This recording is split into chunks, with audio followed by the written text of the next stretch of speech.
శ్రీమాత్రే నమః. Welcome to my channel. 2 days to go. 2 days to go. ఎందుకంటే mains exam start అవుతోంది. 2 days ఉంది. ఇప్పటిదాకా మీరు చేసిన ప్రిపరేషన్స్, మీరు పడ్డ హార్డ్ వర్క్, మీరు చేసిన హార్డ్ వర్క్ రిజల్ట్స్ తేవటానికి రైట్ టైంలో ఉన్నాము. అయితే ఈరోజు టైం వేస్ట్ చేయకుండా మీకు డూస్, డు నాట్స్ ఇవి చాలా ఇంపార్టెంట్. ఎన్ని వీడియోస్ చూసుకున్నా, ఎన్ని చేసుకున్నా మళ్ళీ మళ్ళీ మనకు వచ్చేటువంటి డౌట్స్‌ని క్లారిఫై చేసుకునేటువంటి టైం వచ్చిందనమాట. ఓకేనా? ఏంటది అంటే ఎగ్జామ్‌కి ఎలా వెళ్ళాలా? ఏమేమి తీసుకెళ్ళాలా? ఇంకా స్టిల్ చాలామందికి డౌట్ ఉంది. డ్రెస్ కోడ్ ఎలా ఉండాలి? ఆర్నమెంట్స్ ఏసుకోవచ్చా? లేదా ఇంకేదన్నా వేసుకోవచ్చా? అనేటువంటి డౌట్స్ ఉన్నాయి. అవి ఈరోజు మనం క్లియర్ చేసుకుందాం. ఓకేనా? ఫస్ట్ మీరు మీ ఎగ్జామ్‌కి ఒక 2 డేస్ బిఫోరు మీకు అడ్మిట్ కార్డు డౌన్లోడ్ చేసుకోవాలి. అడ్మిట్ కార్డ్ డౌన్లోడ్ చేసుకోగానే మీరు చేయాల్సిన పని ఏంటంటే దాన్ని పీడిఎఫ్‌లో కన్వర్ట్ చేసుకొని సేవ్ చేసి పెట్టుకోండి. ఎందుకంటే రేపు ఎప్పుడన్నా మనకి అవసరమైనప్పుడు మళ్ళీ వాటిని వెతుక్కోవాల్సిన అవసరం లేకుండా పీడిఎఫ్‌లో కన్వర్ట్ చేసుకొని దాన్ని సేవ్ చేసుకోండి. అలాగే 2 ప్రింటౌట్స్ తీసుకోండి. అది కూడా కలర్ ప్రింటౌట్స్ తీసుకోండి. ఎన్టీఏ వెబ్సైట్లో మీకు డౌన్లోడ్ అవుతుంది. వెబ్సైట్లో అక్కడ ఇచ్చినటువంటి గైడ్లైన్స్ ప్రకారం మనం ఫాలో అవ్వాలి. అయితే ఎన్టీఏ క్లియర్‌గా బ్లాక్ అండ్ వైటా, కలరా అని చెప్పలేదు. నా సజెషన్ ఏంటి అంటే కలర్ అయితే బెస్ట్ అన్న ఉద్దేశం. కాబట్టి 2 కాపీసు ప్రింటౌట్స్ కలర్ తీసి పెట్టుకోండి. ఏవి? Admit card. Admit card download చేసుకోగానే మీరు చెక్ చేసుకోవాల్సింది ఏంటంటే ముందర డీటెయిల్స్ చెక్ చేసుకోండి. మీ ఫోటో అలానే ఉందా? మీ ఫోటోనే వచ్చిందా? బై మిస్టేక్ మారుతూ ఉంటాయి. అలాగే మీ డేట్ ఆఫ్ బర్త్, మీ నేము, మీ సర్నేమ్ ఇవన్నీ చెక్ చేసుకోండి. ఓకేనా? కాబట్టి అడ్మిట్ కార్డు చాలా ఇంపార్టెంట్. అడ్మిట్ కార్డ్‌లో సెంటర్ ఉంటుంది. సెంటర్ నేమ్ కాకుండా సెంటర్ కోడ్ అని ఉంటుంది. అది కూడా ఒకసారి చెక్ చేసుకొని ఆ సెంటర్ కోడ్‌కి మనకుండేటువంటి ఎగ్జామ్ సెంటర్ కోడ్, మన దాంట్లో ఉండేటువంటి కోడు 2 మ్యాచ్ అయ్యా లేదా చెక్ చేసుకున్న తర్వాత అది ఎగ్జామ్ సెంటర్ అనేది కన్ఫర్మేషన్ చేసుకోండి. ఓకేనా? నెక్స్ట్ సెల్ఫ్ డిక్లరేషన్ అని ఒకటి ఉంటుంది. అడ్మిట్ కార్డ్‌ని కొంచెం పైకి స్క్రోల్ చేసిన తర్వాత సెల్ఫ్ డిక్లరేషన్ అని వస్తుంది. ఆ సెల్ఫ్ డిక్లరేషన్ మీరు ఫిల్ చేసుకోవాలి. ఐ హియర్ బై అనే మీ నేము, మీ ఫాదర్ నేమ్ అవి చేసుకున్న తర్వాత ఇంకొంచెం పైకి వెళ్ళిన తర్వాత అక్కడ 3 కాలమ్స్, ఎంప్టీ కాలమ్స్ ఉంటాయి. 3 బాక్సెస్ లాగా ఉంటాయన్నమాట. అయితే దాంట్లో ఏం చేయాలంటే ఫస్ట్ బాక్స్లో వచ్చేటప్పటికి మీరు మీ ఫోటోని అందులో పేస్ట్ చేయాల్సి ఉంటుంది. ఏ ఫోటో అంటే ఏదైతే మనం అది అప్లై చేసేటప్పుడు అప్లికేషన్లో పెట్టామో అదే ఫోటో ఉండాలా. కంపల్సరీ అది మెన్షన్ చేసి ఉన్నారు. ఓకేనా? అది లేదు, పోయింది, ఇప్పుడు ఎట్లా ఏంది అని అంటే అదే ఆ రోజు వేసుకున్న డ్రెస్సే వేసుకుని ఒక ఫోటో తీసుకోండి. లేదా మనం అడ్మిట్ కార్డ్‌ని జూమ్ చేస్తే మన ఫోటో వస్తుంది. దాన్ని మీరు పిక్ చేసుకొని ఫోటోగా తీసుకోండి. ఓకేనా? అక్కడ ఒకటి పేస్ట్ చేయండి. ఎగ్జామ్ సెంటర్కి వెళ్ళేటప్పుడు 2 పాస్పోర్ట్ సైజెస్ మీరు తీసుకెళ్లాల్సి ఉంటుంది. వెబ్సైట్లో ఒకటే అన్నారు. నేనైతే 2 తీసుకెళ్ళి మీ దగ్గర ఒకటి పెట్టుకోండి. ఒకటి మీతో ఎవరైతే వస్తారో వాళ్ళ దగ్గర ఉంచి పెట్టండి. అడ్మిట్ కార్డ్ కూడా ఒకటి మీ దగ్గర పెట్టుకోండి. ఒకటి మీతో వచ్చిన వాళ్ళకి ఇది సేఫ్ సైడ్గా ఉండటానికి ఉపయోగపడుతుంది. ఓకేనా? అలాగే అక్కడే సెకండ్ కాలమ్కి వచ్చేటప్పటికి మీరు లెఫ్ట్ హ్యాండ్ థంబ్ ఇంప్రెషన్ వేయాల్సి ఉంటుంది.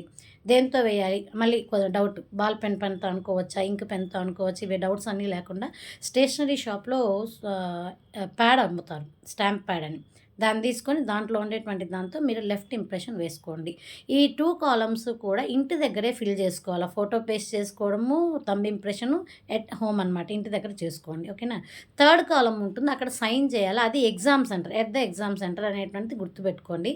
ఆ సైన్ చేసేది కూడా బ్లాక్ బాల్ పాయింట్ పెన్ మాత్రమే ఉపయోగించుకోవాలి. కాబట్టి బ్లాక్ పెన్ని మీరు తీసుకెళ్ళటానికి రెడీ చేసుకోండి. ఓకేనా? ఇవన్నీ అయిన తర్వాత మీరు ఇంకోటి చెక్ చేసుకోవాల్సింది ఏంటి అని అంటే ఐడి అంటే ఐడి ప్రూఫ్ అనమాట. దాన్ని మీరు ఆధార్ తీసుకోండి.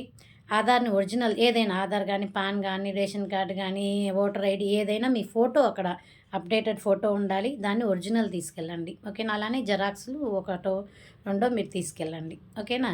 ఐడి అయిన తర్వాత నెక్స్ట్ పీడబ్ల్యూడీ ఫిజికల్లీ హ్యాండిక్యాప్డ్ వాళ్ళ సర్టిఫికేట్స్ ఏమన్నా ఉంటే మీరు దాన్ని కూడా తీసుకెళ్లాల్సి ఉంటుంది. ఓకేనా? నెక్స్ట్ వచ్చేటప్పటికి మీరు ఇవన్నీ చెక్ చేసుకొని ప్రాపర్‌గా ఒక ఫైల్ లాగా ఒక మెయింటైన్ చేసి తీసుకెళ్తే బెటర్ అని నా ఉద్దేశం. ఓకేనా? అలాగే పెన్స్ తీసుకెళ్ళొచ్చా? తీసుకెళ్ళొచ్చు. ఏంటి అంటే ట్రాన్స్పరెంట్‌గా ఉండేటువంటి పెన్స్ తీసుకెళ్ళాలి. అంటే పెన్ చూడంగానే లోపల ఇంక్ కనిపిస్తూ ఉండాలి ట్రాన్స్పరెంట్. అలాగే 2 పెన్స్ తీసుకెళ్ళండి. వాటర్ బాటిల్ తీసుకెళ్ళొచ్చా? తీసుకెళ్ళొచ్చు. ట్రాన్స్పరెంట్ వాటర్ బాటిల్ టప్పర్‌వేరో లేదా మన ఇంట్లో ఉండేటువంటి కూల్లో లేదా మిల్టనో ఇట్లాంటివి కాదు. ఓన్లీ ట్రాన్స్పరెంట్గా ఉండేటువంటి వాటర్ బాటిల్ తీసుకెళ్ళచ్చు. ఓకేనా? ఇక్కడ వరకు మీకు కొన్ని డౌట్స్ క్లియర్ అయ్యి ఉంటాయని అనుకుంటున్నాను. ఓకేనా? టెన్షన్ పడొద్దు, ప్రతి ఒక్కటి అక్కడ ఉంటుంది. ఎన్టీఏ గైడ్లైన్స్ ప్రకారమే మనం వెళ్ళాలా, ఎవరైనా కూడా అలానే వెళ్ళాలా. నెక్స్ట్ వచ్చేటప్పటికి మెయిన్ థింగ్ ఏంటంటే డ్రెస్ కోడ్ ఏం వేసుకెళ్ళాలా. ఏదైతే వేసుకెళ్తే మీరు కంఫర్ట్గా ఎగ్జామ్ రాయగలుగుతారో దాన్ని తీసుకోండి. Simple in the sense comfort అనమాట. ఓకేనా? మీరు చక్కగా బాయ్స్ అయితే ఫార్మల్ వేసుకోవచ్చు, టీ షర్ట్స్ వేసుకోవచ్చు. నా సజెషన్ అయితే హాఫ్ స్లీవ్స్ అయితే సజెస్టెడ్. ఓకేనా? పాకెట్స్ ఒక పాకెట్, సింపుల్ పాకెట్ ఉండొచ్చు, నో ప్రాబ్లం. జీన్స్ వేసుకోవచ్చా? వేసుకోవచ్చు. బట్ ఏది అంటే నార్మల్ జీన్స్ మాత్రమే వేసుకోవచ్చు. ఇన్ని పాకెట్స్ ఉండటం, టాన్ జీన్స్లు అవన్నీ యాక్సెప్ట్ చేయరు. ఓకేనా? నార్మల్ జీన్స్ ఒక 2 పాకెట్స్, దట్స్ ఇట్స్ అనమాట. ఓకేనా?